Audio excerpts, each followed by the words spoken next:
রাসূল সাল্লাল্লাহু আলাইহি ওয়াসাল্লাম যে কোনো কাজে তিনি আল্লাহ তাআলাকে ফিল করতেন। সব কিছু ছিল আল্লাহ তাআলা কেন্দ্রিক। যাই তিনি করতেন না কেন, একজন মহান সত্তার সন্তুষ্টির জন্যই তিনি সেটা করতেন। তিনি কে? আওয়াজ করে বলুন, তিনি কে? আল্লাহ সুবহানাহু ওয়া তাআলা।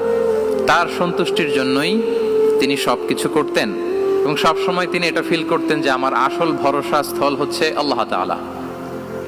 আসল ভরসা স্থল কে?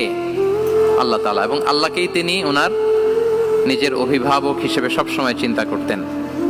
এবং তার দয়ার পরশেই যে আমরা বেঁচে আছি, তিনি যে আমাকে আগলে রেখেছেন, সার্বক্ষণিক এটাকে মনের মধ্যে ধারণ করা, সবসময় এই চিন্তাটা ভেতরে লালন করা, এটাকেই বলে গড সেন্ট্রিক মাইন্ডসেট বা আল্লাহ সেন্ট্রিক মাইন্ডসেট।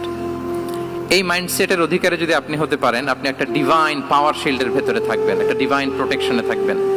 চারিদিকে তুফান, ঝঞ্ঝা, ঝড়, অনেক কিছু, কোনো কিছু আপনাকে স্পর্শ করবে না, কারণ আপনার গড সেন্ট্রিক মাইন্ডসেট আছে। একটা মহা শক্তিধর সত্তার সাথে আপনার সংযোগায়ন আছে, কানেক্টিভিটি আছে।